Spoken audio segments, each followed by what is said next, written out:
మాట అంటే నువ్వు తట్టుకోలేకపోతుంటే మంచంలో 3 రోజులు వండుకుంటుంటే తిండి మానుకుంటుంటివి, రోగాల పాలవుతుంది. ఏంది పద్దాకలా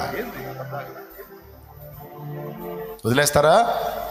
ధైర్యం తెచ్చుకుంటారా? తెచ్చుకోకపోతే అంతే ఉండండి. నాకే ధైర్యంగా ఉండాలి. ఎట్లా బతకాలి? చెప్పు తీసుకొని ముఖం మీద తన్నినట్టు. చెప్పండి అందరూ, ఎట్ట బతకాలి? చెప్పు తీసుకొని ముఖం మీద, ఏది అన్నోళ్ళ ముఖం మీద పెట్ట తన్నినట్టు బతకాలి. నువ్వు దిగులు పడి ఏడ్చే కొద్ది అంటా ఉంటారు అనేనోళ్ళు.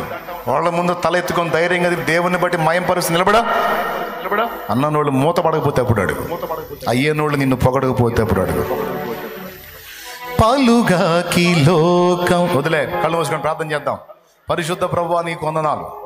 మా బిడ్డల్ని దీవించి ఈరోజు నువ్వు మాట్లాడిన ప్రతి మాట బిడ్డల హృదయాల్లో స్థిరపరచు. పిరిగితనం, భయం, చింత, వేదన, ఆందోళన తీసివేయి. మా నీతి నువ్వే, మా జ్ఞానము నువ్వే, పరిశుద్ధత నువ్వే, విమోచన నువ్వే. అయినప్పటికీ మేము కూడా నీతి ప్రవర్తన కలిగి బ్రతకాల్సిన మాట వాస్తవమే. కానీ ఏదైనా అతి మంచిది కాదని ఈరోజు మాట్లాడావు. అతి విషయంలో మెళకువగా ఉండాలని మాట్లాడావు. అతి సున్నితత్వం, అధిక నీతి, అధిక జ్ఞానాన్ని ప్రదర్శించొద్దని మాట్లాడావు. మెళకువగా ఉండమని నేర్పించావు. ప్రభువా, నీకు వందనాలు. ఈరోజు మమ్మల్ని ధైర్యపరిచినందుకు, మా వెన్ను తట్టినందుకు, మాకు భవిష్యత్తు ఉంది అని నిరీక్షణ ఇచ్చినందుకు స్తోత్రములు. 90% ఆలోచనలన్నీ శరీరాన్ని కూర్చాను ఆయన.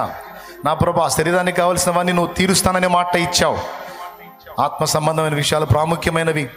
నీ నీతి, నీ రాజ్యమును వెతుకుటలో, నీ చిత్తము నెరవేర్చుటలో, నిన్ను గూర్చిన ఆలోచనలు మేము గడుపుట యుక్తం. మా అందరికీ కూడా ఆ కృపనియమ్మని, మనోవేదన, దుఃఖము, భయము, ప్రీగితనం, ఆందోళన తొలగించమని, మా బ్రతుకులన్నీ నీ చేతుల్లో పెడుతున్నాం. నీ చిత్తం మాలో నెరవేర్చమని. రోగాలు, బలహీనతలు, వ్యాధులు, వేదనలు, అప్పులు, ఆర్థిక ఇబ్బందులు, కలతలు, కష్టాలు, కన్నీళ్లు, వేదనలు, కేసులు తొలగించి నీ సమాధానము, నెమ్మది, ఆదరణ, ఆరోగ్యము, స్వస్థత ప్రసాదించమని. బిడ్డలు, చిన్నలు, పెద్దలు, వృద్ధులు, స్త్రీలు, పురుషులు, యవనులు, పసి బిడ్డలతో సహా నీ కాపుదలకి అప్పగిస్తాం.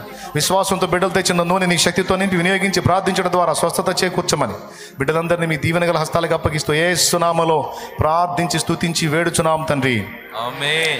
పరలోకమందున్న మా తండ్రి, నీ నామం పరిశుద్ధపరచబడును గాక.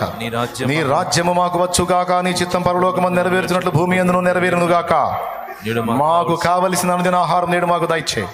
మా పట్ల అపరాధం చేసిన వారిని మేము క్షమించున్న రీతి నీవు అపరాధములు క్షమించు.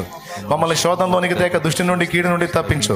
ఎందుచేతనగా రాజ్యము, బలము, మహిమ, శక్తి సర్వం నిరంతరం నీవై ఉన్నావు తండ్రి, ఆమేన్. మన తండ్రి అయిన దేవుని ప్రేమ, ఆయన ప్రియ కుమారుడు, మనందరి ప్రాణ ప్రియుడైన యేసయ్య శాశ్వత నిత్య కృప, పరిశుద్ధాత్మతోడి మనోహర దివ్య సహవాసం, సమాధానం సమకూడిన మనకు సకల పరిశుద్ధులకు సార్వత్రిక సంగమంతటికి సదా తోడే మనందరం నిత్యత్వంలో చేరు పర్యంతం మనల్ని నడిపించును గాక.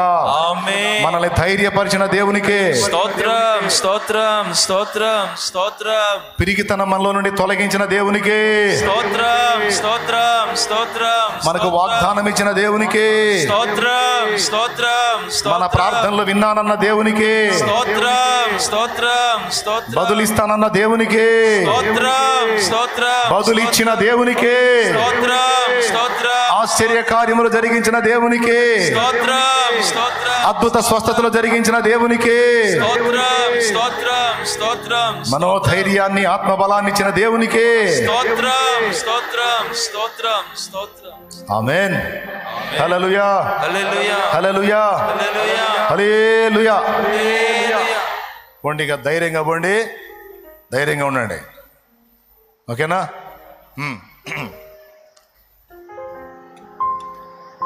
ఏమన్నా ప్రకటనలు ఉన్నాయా?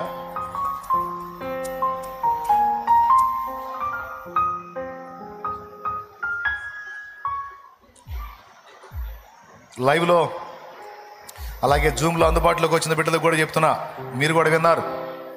ధైర్యంగా బ్రతకండి, విశ్వాసంతో బ్రతకండి, కృంగిపోకండి. దేవుడు తన సమయమందు తన కార్యాలు తప్పకుండా జరిగిస్తాడు. ఎప్పుడు? 28వ తారీఖు బాప్తిస్మాల బుధవారం, తెలుసుగా. ఆ రోజు బాప్తిస్మాల కార్యక్రమం ఉంటుంది, 28వ తారీఖు. అది గుర్తుపెట్టుకోండి, దానికోసం సిద్ధపడవచ్చు. ఓకే, సిద్ధపడి ఆ రోజు కలవడానికి ప్రయత్నం చేయండి. పాప క్షమాపణ, ఆత్మరక్షణ. ఏం చేయమంటావు? ప్రార్థన చేయమంటావా?